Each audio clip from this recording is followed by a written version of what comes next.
I'm just going to shut the door. And you just heard Tim, who just had a birthday apparently, and we're welcoming Tim to 1 year closer to curmudgeonry. I also have with me Wrath of Controversy, who's still waiting for William Shatner to scream Wrath of Controversy. And we have St. Clair, who, well, he just wants an epistemology that wants to objectify him. And we have that guy with the fur, I think. He's kind of dark, but that appears to be Schmeckel waiting for... My name is Tim. Shut up. Tim Blake. We're just waiting for somebody like Charlton Heston to scream no at you, because then you can be Caesar. And we have Prince of Queens, who is going to be the intellectual highlight here, I'm sure, because I'm sure as fuck not going to do it at this time of night.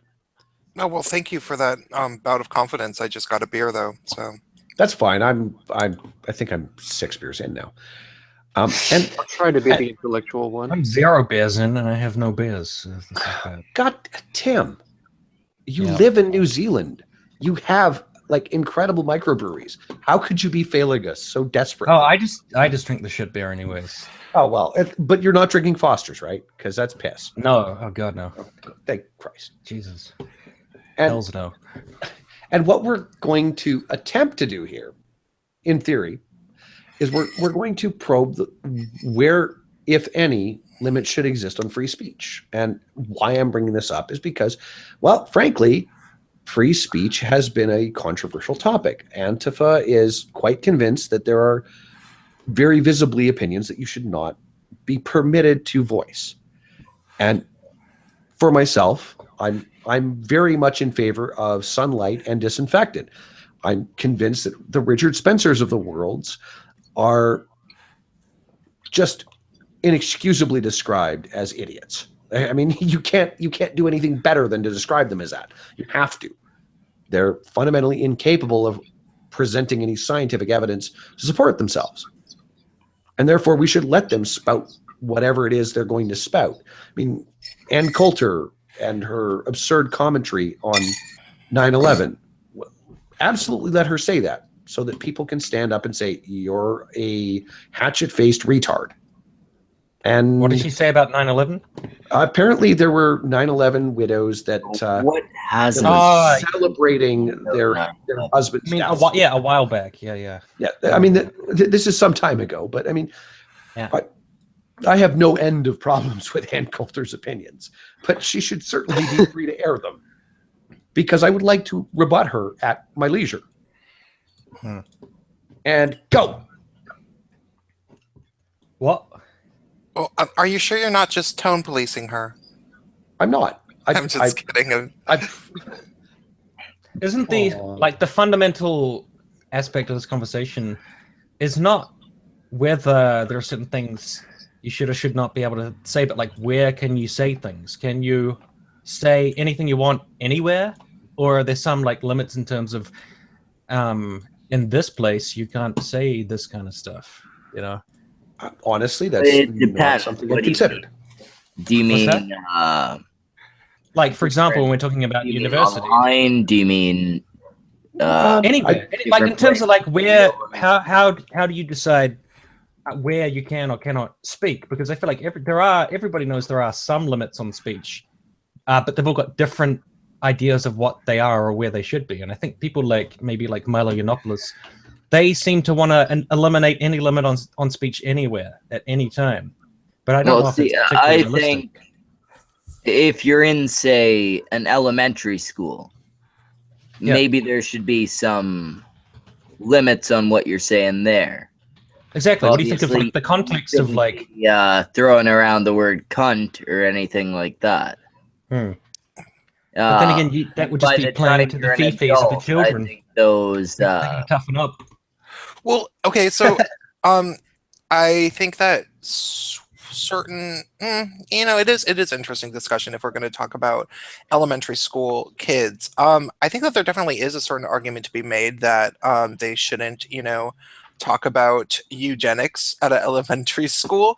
There is things that could be damaging to children's developmental stuff, but I wonder, how do we police that exactly? Like, do we police it by making some big long list of things that can never be said at an elementary school, or do we leave it to a more individualized approach of being like, okay, you came and you said some really messed up stuff, therefore we will sue you in civil court or something? Just I think it should be neither. It should be a case where it's like, yeah, it's not illegal to say any of those things, but No, you probably shouldn't. There's consequences. It You'll get should in be a trouble. situation where maybe the school bans you from their grounds at the most.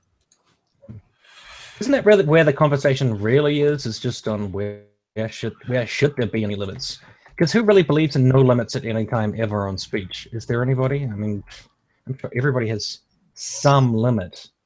no, Yeah. and to be fair, I mean, my limits generally revolve around the concept of some level of threat or some advocacy to action. So Yep. when you're dealing with, say, and I'm just going to throw this out there.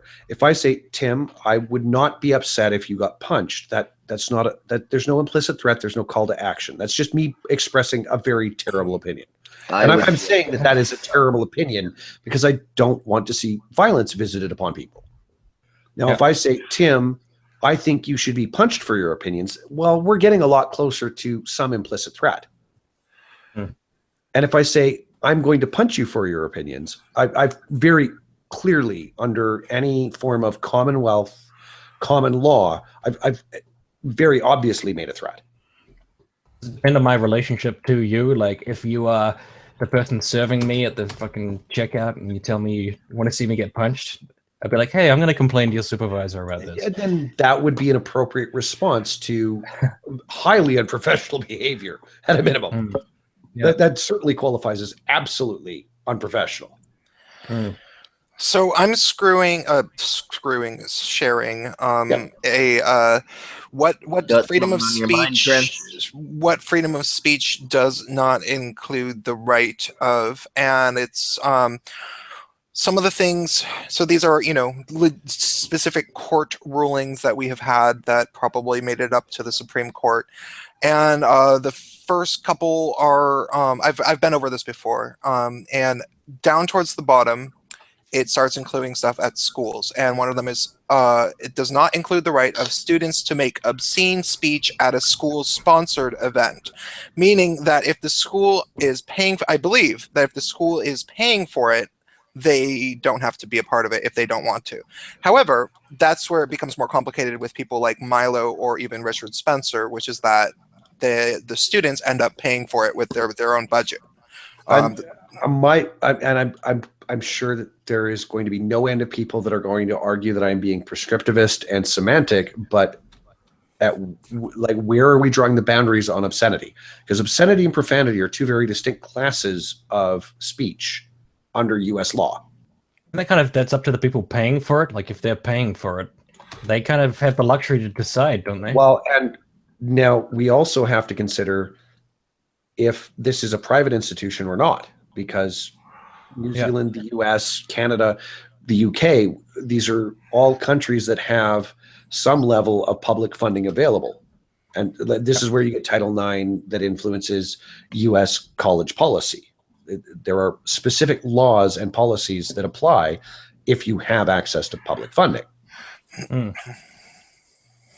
it seems to me like the stuff to do with Milo was more to do with whether they were allowed to invite said people at all, whether they could even invite the people to come speak. Whereas it sounds like that court ruling is more like they don't have to pay for it. They don't have to sponsor it. They don't have to be involved. But it doesn't necessarily mean that they can't speak. It just means they won't get any funding, any support for it, right? Yeah. And the new thing that they kind of try to do is add on ways to charge the students more money if the students are going to pay for it themselves. So they decide that it is against school policy if there isn't a bunch of security guards. So then the students have to pay for these security guards, and then other things, they'll tack on other things to try to shut it down, basically. Soft censorship, I guess some people call it, that kind of thing. Yeah, Disincentivize the whole thing. the application of additional security fees as one of the more common examples. Yeah.